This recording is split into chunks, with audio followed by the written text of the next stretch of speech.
actually, Brian. Okay, so I am on stage joined by two members of the famed Ohio University speech and debate team. Taking a rousing round of applause here. On my right here, this is Glaser. He's a senior. He'll be representing Barack Obama. On my left is Sarah. She is a junior representing Hillary Clinton. They will each have 40 seconds to state their positions, and then they'll mix it up afterwards. We will decide who goes first with a coin toss. I should probably have been practicing this. Okay, you wanted tails, you said in the break? Indeed it is tails. You want first or second? I would like first. First, okay. Take it away, Hillary Clinton's representative. As president, one of Senator Clinton's first official actions would be to convene the Joint Chiefs of Staff, her Secretary of Defense, and the National Security Council to draw up a clear, viable plan to bring troops home, beginning in the first 60 days of her administration. In addition, she plans to secure stability in Iraq with a three-step diplomatic initiative. First, involve the UN to avoid the threat of civil war. Second, mediation to bring compromise between Iraqi factions. And third, funding from the U.S. to rebuild Iraq. Senator Obama has no viable plan, and simply put, Senator Clinton has the experience necessary to end the Iraq war. Beep, beep, beep. Excellent. Great on time. That was perfect, Sarah. Okay, let's now hear Barack Obama's position from Chris. Okay, now what's important to remember is that Senator Obama has always opposed the war. While Senator Clinton and her comrades in the Senate decided to give the president a blank check for war, Senator Obama had the courage to say no to a conflict that he knew would lead to an occupation of undetermined length, costs, and consequences. Senator Obama plans to redeploy all combat troops by 2009, leaving only a residual force to train the Iraqi troops, while pushing for a diplomatic surge in the Middle East. Senator Clinton's vote in favor of this war is clearly wrong for a nation that desperately needs change.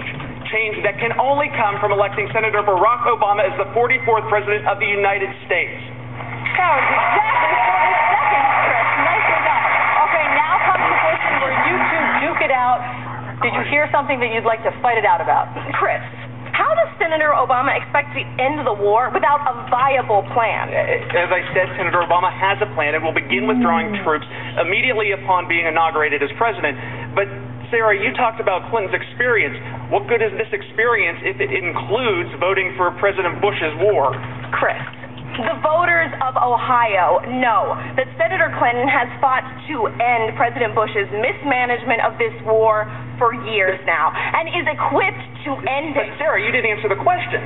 Why did Senator Clinton authorize the war in the first place? Well, Chris, as Senator Clinton has said many times before, she was only acting on intelligence given to her by the White House. But Chris, why are you focusing on things that are in the past and things we can't change? Isn't Obama supposed to be a candidate about change? He is. He is the candidate of change. In fact, he stands for changing the rubber stamp that Hillary Clinton and her friends in the Senate gave President Bush for this illegitimate war in Iraq. He stands for bringing an end to the conflict that has cost the state of Ohio 166 of its young men and women. And I'm confident that the voters here are going to make the right decision and vote Barack Obama.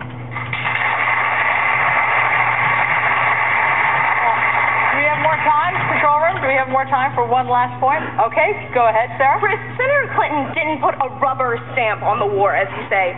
She had the courage to make the decision based on the only intelligence she had at the time. Okay, all right, good point. Okay, you guys have made excellent points. Let's poll our audience. Who do you think won this particular debate on the Iraq war? Was it Hillary Clinton?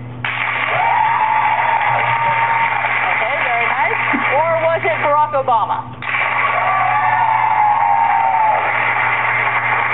And is that possibly because so many of you support Barack Obama?